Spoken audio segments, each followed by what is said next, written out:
కోరికపై స్తంభములో పుట్టాడు, ప్రహ్లాదుని కోరికపై స్తంభములో పుట్టాడు. గోవిందుడు సుందరుడు ఇందిరారమణుడు, శ్రీ వెంకటనాథుడు భక్తవరుడు. గోవిందుడు సుందరుడు ఇందిరారమణుడు, శ్రీ వెంకటనాథుడు భక్తవరుడు.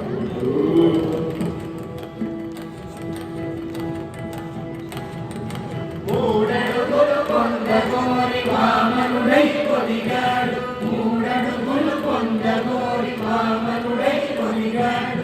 తిరిగి తిరిగి పరశువుతో దుష్టుల తెగ నరికాడు, తిరిగి తిరిగి పరశువుతో దుష్టుల తెగ నరికాడు.